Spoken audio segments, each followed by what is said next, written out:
এটা হচ্ছে সেবক রেলওয়ে স্টেশন ঢোকার ঠিক মুহূর্তে সেবক ফরেস্টের একদম মধ্যে দিয়ে দেখতেই পাচ্ছেন লাইনটি বয়ে গিয়েছে। আর এই যে পাশে লাইনটি দেখা যাচ্ছে, এই লাইনটি কিন্তু দূরে যে পাশে লাইনটি রয়েছে এটা কিন্তু বয়ে গিয়েছে সিকিমের দিকে।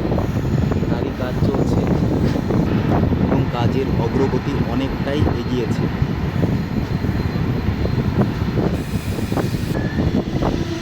সেবক রেলওয়ে স্টেশন একদম পাহাড়ের কোলে অবস্থিত।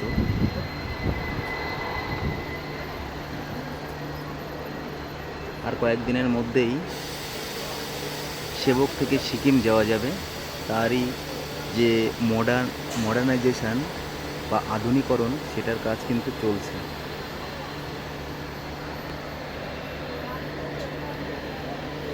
বিউটিফুল রেলওয়ে, পাহাড়ের দৃশ্য অসাধারণ সুন্দর।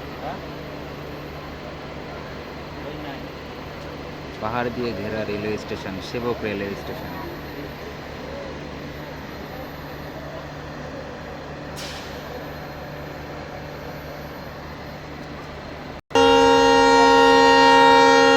ট্রেনটি আবার ছেড়ে দিল। ট্রেনটি যাচ্ছে আলিপুরদুয়ার জাংশনের দিকে। দেখতেই পাচ্ছেন সেবক রেলওয়ে স্টেশনের থেকে আর কয়েকদিনের মধ্যেই গ্যাংটকের দিকে ট্রেন চলাচল শুরু হবে। তারই যে মডার্নাইজেশন সেটা, স্টেশনের দৈর্ঘ্য অনেকটাই বৃদ্ধি করা হয়েছে। আবার এগিয়ে যাচ্ছে ট্রেনটি। একদম পাহাড়ের পাশেই সেবক রেলওয়ে স্টেশনটি অবস্থিত। ওই দূরে দেখতেই পাচ্ছেন যে পাহাড় রয়েছে।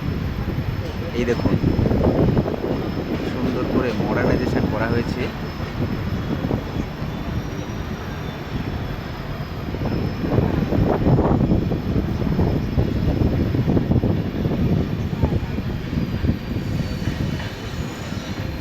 ওই দূরে রয়েছে একটি টানেল। ওই টানেলের মধ্যে দিয়েই আর কয়েকদিন পরেই সিকিম যাওয়ার জন্য, সিকিম রংপো যাওয়ার জন্য ট্রেন চলাচল শুরু হবে। তারই কাজ কিন্তু খুবই যুদ্ধকালীন পরিস্থিতিতে তৈরি হচ্ছে।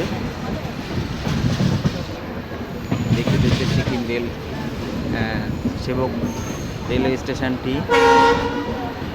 ক্রস করে সামনের দিকে যাচ্ছে। এখন দেখতে পারবেন তিস্তা রিভারের একদম সামনে ট্রেনটি পৌঁছে গিয়েছে।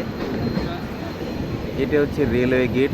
তিস্তা নদীর পাশেই যে রেলওয়ে গেটটি রয়েছে সেই রেলওয়ে গেট।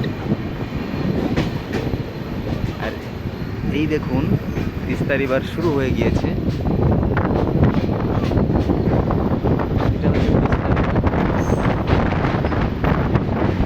ওই দূরে কিন্তু শিবকেশ্বরী কালী মন্দির আছে।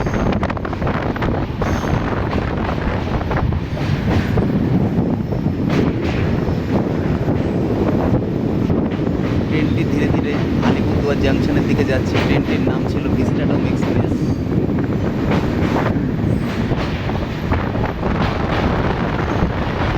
দূরে রয়েছে করোনেশন ব্রিজ।